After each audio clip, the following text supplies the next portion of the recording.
In the March issue of the Minnesota Women's Press, you describe what you have gone through in Bemidji to push for a citizen review board for the city's police department. What prompted you to make that effort, and what is the status of that effort today? I would go back to the George Floyd murder in May of last year. The community here in Bemidji wanted to hold a vigil, and a group of us walked over to the police department from the waterfront, and we carried signs and we wanted justice, right? The Beltrami County Jail had 3 deaths very recently within the previous 3 years of George Floyd, and those mothers are still fighting the county because of those deaths. One is Hardell Sherrill. He passed away of Guillain-Barré syndrome in our jail because there was medical neglect that happened. There was one that did not receive the mental health services that they needed in the jail and successfully committed suicide. And a 26-year-old man died of a heart condition, and so I did not want to become one of those mothers. My heart goes out to them and I support them, and I wanted to be there for them and stand with them to fight for their justice for their children. That's what really motivated me to be part of this, is that why are healthy people going into jails and not making it back out? And why is it the Black and brown people that this is happening to? When our organization, went to the police department, there were police outside, and we were initially told, the organizers were initially told that there was not going to be any police engagement. We were just going to march there. We were going to have our say while we were there, and then we were going to go back to the waterfront. But there were officers outside, and that didn't go well with some members of the group. One of the officers that were outside were also part of a fatal shooting that occurred of a family member of mine. So it was just really difficult to have those officers out in the streets when we were told that there wasn't going to be anybody there.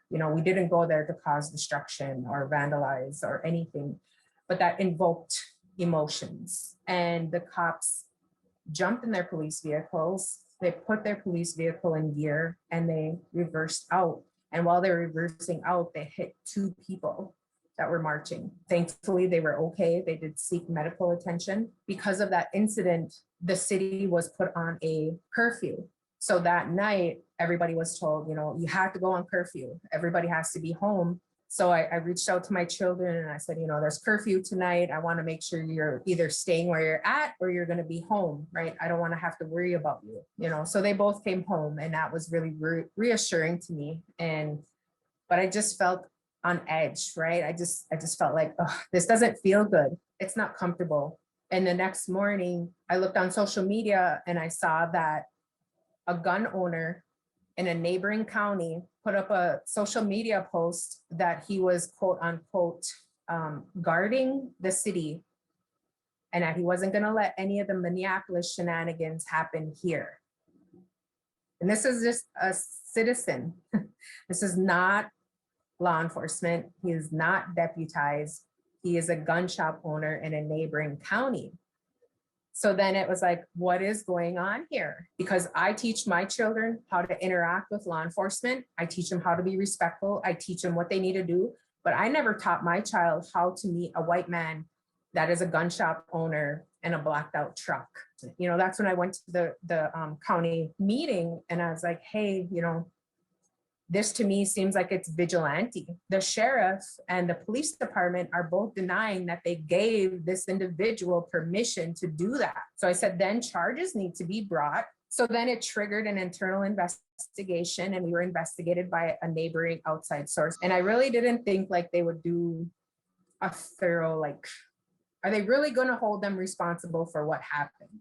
Later on, after the investigation was complete by Crow Wing County, they decided that Off-Grid Armory did nothing wrong. And the Bemidji Police Department officer then came forward and said that he gave them permission to set up.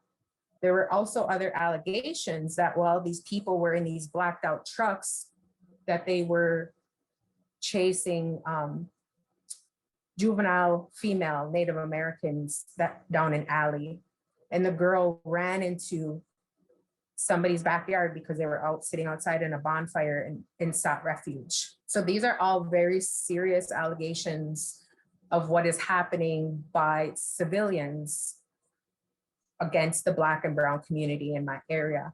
That was my motivation for going to city council meetings. And that was my motivation for going to county commissioner meetings, because I didn't want this swept under the rug.